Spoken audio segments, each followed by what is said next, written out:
Okay, so here we are for part 2 of the talk on the Hanged Man.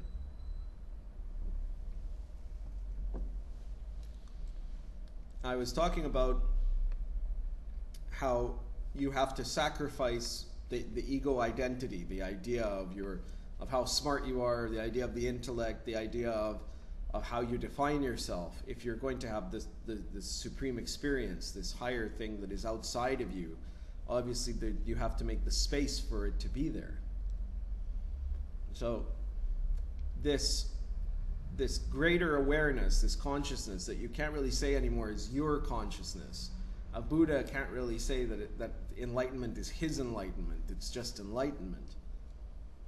This consciousness can only manifest in as much as you are centered and you are free of attachments. So the more that you're centered and the more free you are of these attachments to yes, to material things, but that's at the most basic level. The greater attachments are to your ideas and your notions about yourself and about the world, right? To your emotions, in the sense of not that you should not feel emotions, but in the sense that you're attached to wanting the world to go along with what you feel, and to your spiritual ego, to the idea that you want to have of being godlike, and ultimately, when we want to think of ourselves as deeply spiritual, we want to think of ourselves as godlike. So you want to drop all of these things and create the space there for the supreme experience.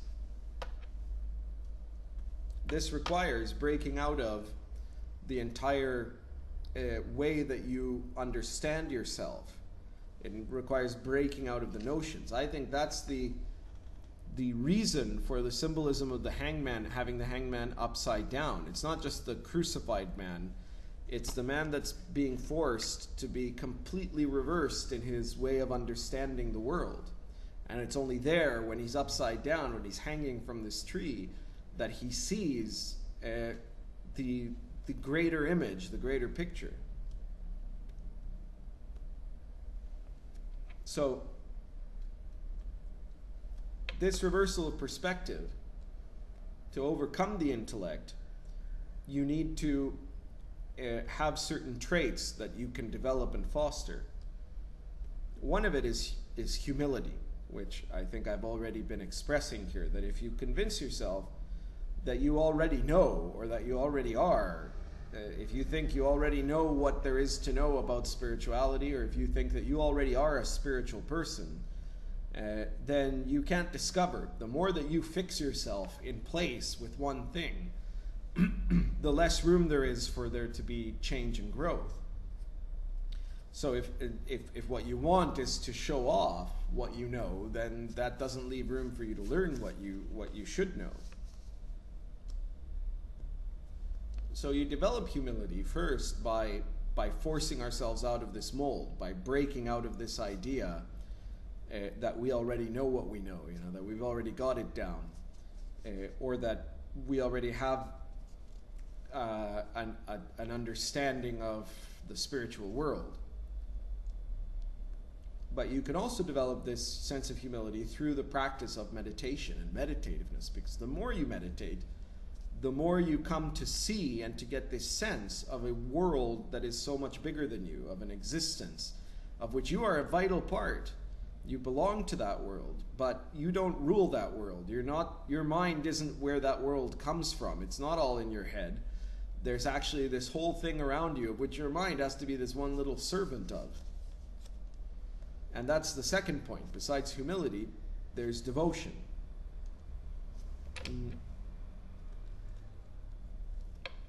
If you open up your heart, if you bear open your heart to receive that force, this divine force, then this moves you to be able to accept, to follow this kind of divine will, instead of your own personal desire to know the truth, to have the truth. In part, the Hanged Man is about accepting the fact that you're not going to know everything, that you will never know everything, and that in fact you'll never be able to know, not with the mind, the answer to the problem of life, or the question of what it is you're supposed to be doing, or what it is that's going to make you happy. It's not something that can be answered in a question, or even in a book, or in an encyclopedic volume. There is no answer to that question that can be based only on the intellect. So there's nothing in that question that can be answered in a straightforward, logical way. The answer is a kind of knowing that is beyond knowledge. It is a knowing that is beyond the capacity of normal intellectual explanation or expression.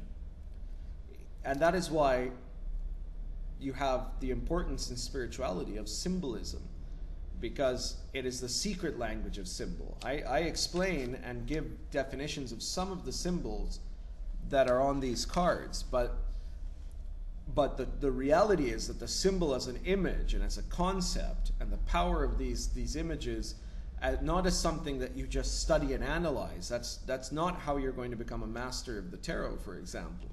If you sit down and read every tarot book there is, and you learn all about these different interpretations and these different definitions of the tarot and different ideas and theories and fighting schools of thought about it and all of that, you're still not going to be a master of the tarot. Not in the sense that you will have the tarot deeply entering your whole being, or in the sense that you'll be able to use it to help yourself or to help other people.